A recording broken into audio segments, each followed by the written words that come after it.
이 성장과 성숙의 차이는 별로 물어보지는 않고요. 성장과 발달의 차이를 가장 많이 물어보게 됩니다. 비교하는 문제죠.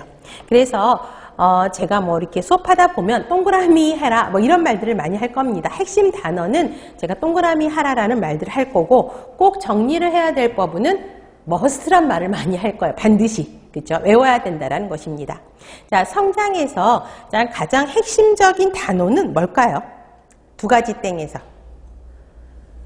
어떤 걸까, 선생님? 그죠? 생리적인 증가요. 그 다음에 성장을 하면 양의 변화를 따지는 거예요. 그래서 생리적인 증가와 양적 변화, 이거를 동그라미 하세요.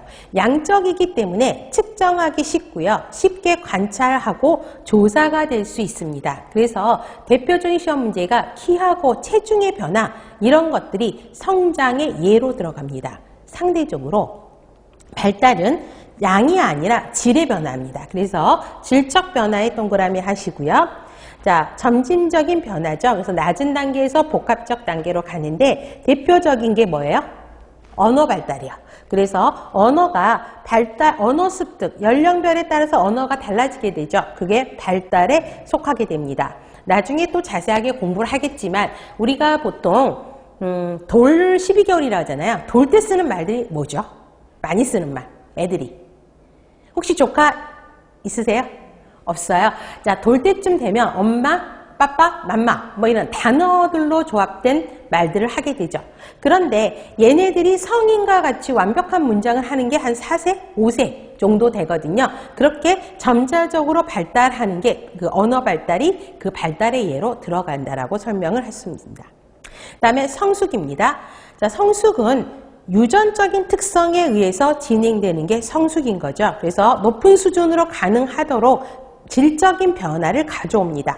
그래서 중추신경계 같은 경우는 중추신경계가 성숙하는 게 질적 변화인 거죠. 그렇지만 선천적으로 어떤 문제가 발생을 하면 여기서 성숙이 안 되는 거죠. 그렇기 때문에 학습 환경적인 것보다는 유전적인 특성이 훨씬 더 영향을 많이 미친다라고 보면 됩니다. 성숙에는 그 차이만 기억하시면 돼요. 그 다음에 성장 발달의 원리는 앞에 굵은 글씨 있죠. 요것만 정리하셔도 돼요. 자, 서로 상호 복합적이고 관련성이 있다라는 거죠. 연속적으로 진행이 되죠. 태어나서부터 사망할 때까지 연속적으로 이루어지고 그 다음에 다시 돌아갈 수 있어요. 우리가 사춘기 있다가 우리 여러분 20대, 30대에 계시잖아요. 그런데 우리 다시 내가 학생 때가 좋았어. 학생 때로 갈 수 있어요? 못 가요. 그렇게 되면 비가역적이라는 말을 하죠. 그 다음에 여러 가지 측면이 서로 복합적인 상호 요소들을 가지고 이루어집니다. 그래서 성장 발달을 할 때는 유전적인 요인도 중요하지만 환경적인 요인도 굉장히 중요하다라는 거 보시면 됩니다. 그래서 세 번째 땡 별표하셔야 되겠죠. 유전적인 것과 상호적인 환경이 환경적 요인이 서로 상호작용을 이룬다라고 보시면 되겠고요. 다음에 방향성은 항상 나오는 문제입니다. 방향이 있어요. 자, 중요한 건 앞에 두미, 두가 머리 두자죠. 머리에서부터 발끝으로 발달을 하게 됩니다. 그래서 머리에서 아래쪽으로, 그래서 두부에서 미부 쪽으로 발달을 하게 되죠. 쉽게 말하면 뇌하고 가까운 데서부터 먼저 발달을 하고 아래쪽으로 발달을 하는 거고요. 그 다음에 근원 발달 원칙은 중심에서 말초, 중간 부분에서 먼저 일어나고 그 다음에 말초로 가는 거고, 자, 가까운 데서부터 발달을 하는 거고 원대로, 원입으로 가는 거죠. 그래서 심장에서 가장 가까운 곳에서 발달해서 먼 쪽으로 간다라고 보시면 됩니다.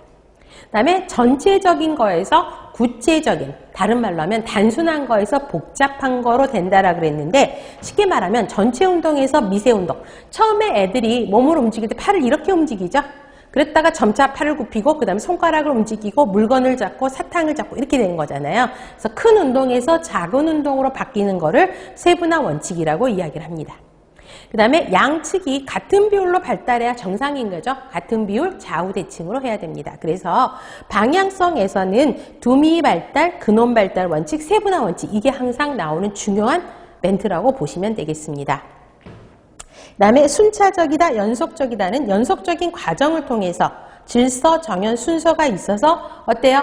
자, 애들이 처음에 이런 태어났어요. 누워있다가 뒤집다가 앉고 기어다니고 서죠. 그렇기 때문에 예측을 할 수가 있다라는 것이죠. 그다음에 그렇지만 성장과 발달에는 개인차가 존재합니다.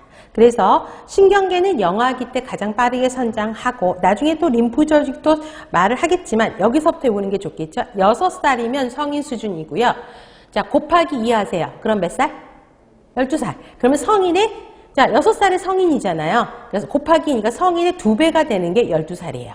그랬다가 6 곱하기 3 하면 18세가 되죠. 18세 때 다시 성인 크기로 줄어들어요. 그래서 이거는 정말 꼭 외워야 되는 거죠.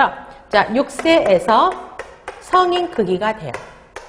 그 다음에 12세는 곱하기 2죠. 그래서 성인의 2배. 그 다음에 6 곱하기 3은 18세예요. 그럼 여기서 성인의 3배 이러면 안 되고 다시 성인으로 줄어들게 됩니다. 이해되셨죠? 그렇기 때문에 이쪽에서 6살 때부터 12살 학령기잖아요. 요때 이제 림프 쪽에 문제들이 많이 생기게 되는 것이 갑자기 성인의 2배로 커졌어요. 그렇기 때문에 그런 문제들이 나오게 됩니다. 나중에 수업 시간에 그건 다시 설명을 드릴 겁니다.